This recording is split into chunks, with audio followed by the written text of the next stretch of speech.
One of my favorite things in all of life is being a grandfather. Jida is what they call me. Now, when I was a kid growing up in Haiti, our housekeepers, who really were part of our family, they called me Tida, which means Little Dave. So Brenda thought it would be a good idea for the grandkids to call me Jida. I guess that means Grand Dave or maybe just Old Dave. I don't know. All I know is that it caught on and I love hearing my name, Jida. But as difficult as it seems sometimes to grow old, I think God gave us grandchildren to help make this part of the journey of life a bit more fun. Recently, I was building some masterpieces with some building blocks with my grandson, Asher. He was delightfully hilarious as he'd build a little and then he would take great joy in tearing it down. And then he expanded his demolition expertise as he would come over to whatever I was building and he would take a running start and just slam into that tower as well and knock it over.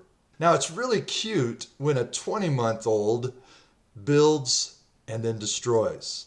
However, if a 20-year-old, if a 30-year-old, a 40-year-old or beyond is still building things in life and just destroying them, or running around destroying things that others are trying to build, whether it's relationships, jobs, a career, whatever it may be, it's not a very funny or cute thing.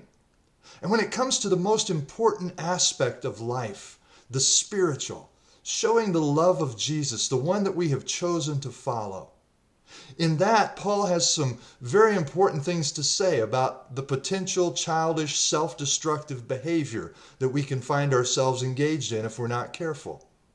In 1 Corinthians chapter 13, now we know this chapter as the great love chapter in the Bible because the first 10 verses really describe a lot about Jesus' perfect love, agape love.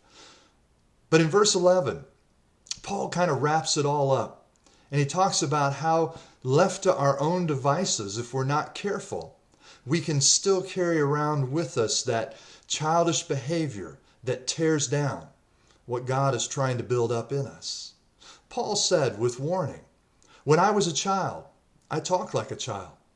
I thought like a child. I reasoned like a child. When I became a man, I put the ways of childhood behind me.